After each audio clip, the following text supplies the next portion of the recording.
दोस्तों नमस्कार, मैं मनोज कुमार शर्मा एक बार फिर आपके बीच में। दोस्तों, प्रधानमंत्री मोदी जी की साख बहुत तेजी के साथ गिरी है। ये मैं नहीं कहता, ये विश्व के बड़े बड़े अखबार कहने लगे हैं, अंतर्राष्ट्रीय स्तर के अखबार कहने लगे हैं। जी हाँ, द टेलीग्राफ ऑनलाइन में ये रिपोर्ट छपी है जिसमें कहा गया है the man who cries wolf. जी हाँ, कहानी तो सुनी होगी, एक भेड़िया वाली, भेड़िया कह लीजिए, या हमारे यहाँ कहानी कही जाती है कि अरे भैया सांप आया, सांप आया, सांप आया, शेर आया, शेर आया, शेर आया, और एक दिन शेर आया और उठा करके ले गया। उसी तरह से डर प्रधानमंत्री जी हमेशा दिखाते रहे हिंदुस्तान की जनता को।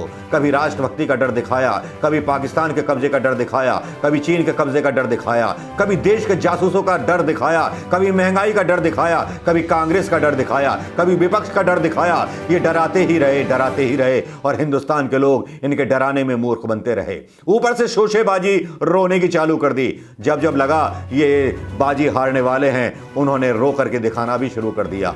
एक जीते जागते एक्टर का अभिनय वो इस तरह से कमाल से करते थे रोने का कि लोग भावुक हो जाते थे, क्योंकि जानते हैं प्रधानमंत्री मोदी इस बात को कि हिंदुस्तान के लोग भावुकता से भरे हुए होते हैं। ये उस भावुकता से भरे हुए होते हैं कि एक पत्थर को भी ये पूजते हैं। ये उस भावुकता से भरे हुए होते हैं जो किसी की आंखों में आंसू देख करके रो पड़ते हैं। लेकिन ये भूल गए प्रधानमंत्री मोदी जी, उन्होंने एक ऐसी भी भीड़ को जन्म दिया है जिसके ऊपर आंसुओं का कोई प्रभाव नहीं पड़ता, जिसके त्रिशूल डंडे मॉब लिंचिंग में बदलकर इंसानों को मुर्दे में तब्दील कर देते हैं। शायद ये भूल गए थे। इस मुद्दे पर भी काफी ज्यादा अंतर्राष्ट्रीय मीडिया ने लिखा, उसमें भी बदनामी हुई।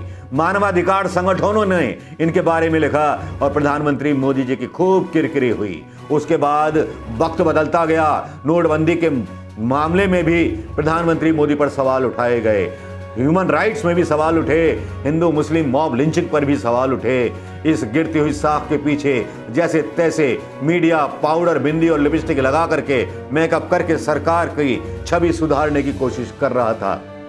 लेकिन इस बीच होता क्या है कि टेलीग्राफ जो है रिपोर्ट छापता है वो कुछ इस तरह से कि वो कहता है कि सियासी रोना बखूबी जानते हैं प्रधानमंत्री मोदी जी, और उसके रेस्पॉन्स में सत्ता बनाए रखना चाहते हैं अपने हाथ में प्रधानमंत्री मोदी जी। लबोलुआब ये कि राष्ट्र प्रेम और दुनिया भर के नारे लगा करके प्रधानमंत्री मोदी ने अपने आप को बचाने की कोशिश की। लेकिन आज जब प्रधानमंत्री नरेंद्र मोदी पेगासस के मामले में घिरते हुए नजर आ रहे हैं, अकेले नरेंद्र मोदी नहीं, पता नहीं कितने राष्ट्र के अध्यक्ष हैं जो घिर गए हैं इस मामले में। उनकी विश्वसनीयता आज जनता के कटघरे में खड़ी हो गई है। जनता की अदालत में सवाल पूछ रही है इन सारे शासनाध्यक्षों से, और उसमें प्रधानमंत्री मोदी भी शामिल हैं।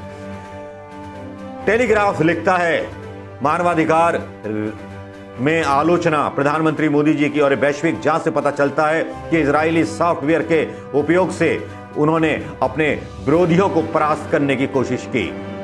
और मोदी जी की टीम भले ही ये कहे, बार बार दावा करे कि ये झूठी खबर है, मोदी जी को बदनाम करने वाली खबर है, लेकिन ये सच्चाई है, ये एक रणनीति है। ये काम कैसे करती है, कब करती है, ये प्रधानमंत्री मोदी और उनके लोग अच्छी तरह से जानते हैं कि एक शेर चिल्लाने वाला जब वाकई में शेर आ जाए तो परेशान हो जाता है, उसके सारे नाटक फेल हो जाते हैं, लोग उसकी असलियत जान जाते हैं। इंग्लिश में ये लिखा गया है, इसका जो ट्रांसलेशन है वो मैं आपको बता रहा हूं। दोस्तों, मोदी सरकार के लिए समस्या इस बार बहुत गंभीर होने वाली है। प्रधानमंत्री लंबे समय से अपनी वैश्विक मान्यता को लेकर के एक बड़ी लालसा पाले हुए मन में कि मेरी वैश्विक स्तर पर पहचान हो, लेकिन वैश्विक स्तर पर पहचान कहां से मिलेगी? वैश्विक स्तर पर तो राफेल में भी दाग काले लग गए कि फ्रांस ने जो था जांच करा ली, साहब ने अपना मुंह बंद कर लिया, जांच तो बाद में कराते। फिर कोरोना की वैक्सीन में घोटाला हो गया, वहां भी जो था थुक्का फजीती हो गई। अब कितनी थुक्का फजीती होती, अब अंतर्राष्ट्रीय स्तर पर गूंजने वाले बैक टू बैक संकटों के लिए धन्यवाद देना चाहिए विपक्ष को, क्योंकि ये मुद्दे जब अंतर्राष्ट्रीय मंचों पर उठते हैं जो प्रधानमंत्री मोदी की नाकामयाबी को दर्शाते हैं, उससे साफ पता चल जाता है कि मोदी जी के लिए पेगासस एक गले की हड्डी बन करके आ गया है। दूसरी तरफ बताना चाहूंगा कि पेगासस की लिस्ट में कौन कौन से नाम थे। पेगासस की लिस्ट में फ्रांसीसी राष्ट्रपति इमैनुअल मैक्रोन, मोरक्को के राजा मोहम्मद बीआई, दक्षिण अफ्रीका के राष्ट्रपति सिरिल रामफोसा, पूर्व मैक्सिकन राष्ट्रपति फिलिप कोल्डरॉन, अमीराती राजकुमारियां, न्यायाधीश, पत्रकार। भारत की सूची में कांग्रेस नेता राहुल गांधी, जो बार बार अपना फ़ोन बदलते रहे लेकिन फिर भी पेगासस स्पाईवेयर से बच नहीं पाए। और पत्रकारों का एक समूह और एक पूर्व मुख्य न्यायाधीश पर भी आरोप हैं, जिस पर एक यौन उत्पीड़न के आरोप लगे थे और जो अब राज्यसभा में हैं। समझ गए होंगे उसका नाम। इनका भी नाम बखूबी टेलीग्राफ ने लिया है, इनडायरेक्टली नाम लिया है। मतलब गुरु तो गुरु, चेले भी शक्कर हो गए, गुरु गुड़ रह गए, चेले शक्कर हो गए।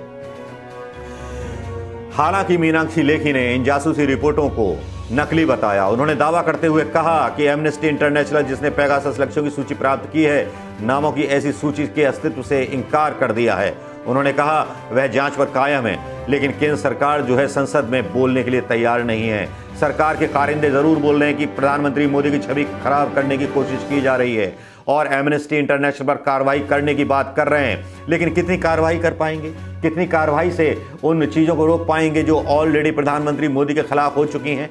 उन सारी चीज़ों को कैसे रोक पाएंगे जो मोदी जी की बदनामी पहले ही करा चुके हैं? राफेल पर क्या रोक पाओगे? कोरोना पर जो घोटाला ब्राज़ील में हुआ उसको रोक पाओगे? ब्राज़ील के राष्ट्रपति ने इस्तीफा दे दिया, क्या वो भी कहानी झूठी है या वो भी मोदी जी को बदनाम करने की कहानी थी? भारतीय जनता पार्टी को कई सारे सवालों के जवाब देने होंगे। पैक्स पर आज जहां काफ़ी गर्मा गर्म बहस चलती रही, पैक्स पर जहां प्रधानमंत्री मोदी के लिए एक नैरेटिव बनाने की कोशिश की गई आज तक के मीडिया के द्वारा, आज तक के मीडिया के चैनल पर अंजना ओम कश्यप आज कहती हुई दिखाई दी कि आपके लिए कोरोना इंपॉर्टेंट नहीं है, पेगासस इंपॉर्टेंट है। वाह अंजना ओम कश्यप, उस दिन जवान तुम्हारी गूंगी क्यों हो गई थी जिस दिन कोरोना के बारे में सरकार ने विपक्ष से बात करने से मना कर दिया था? आज कोरोना की याद आ रही है, आज केरल के केस याद आ रहे हैं, आज पेगासस का मुद्दा गौड़ हो जाता है, देश के साथ हुई गद्दारी गौड़ हो जाती है। कैसे कैसे नमूने पकड़े हैं हिंदुस्तान ने, समझ में नहीं आता। कैसे कैसे पत्रकारों को पैदा किया है और पता नहीं खाते देश कहाँ है और गाते मोदी कहाँ है, समझ में नहीं आता। मोदी का खाते हैं या मोदी का गाते हैं, या पाकिस्तान का गाते हैं या पाकिस्तान का खाते हैं, विदेशों का खाते हैं, ऐसी ताकतों का खाते हैं जो देश में अस्थिरता फैला रही हैं। दोस्तों स्पाईवेयर की कहानी कुछ बढ़ती चली जा रही है। मोदी सरकार के हाथ खाली के खाली हैं और बदनामी के सिवा कुछ नहीं है।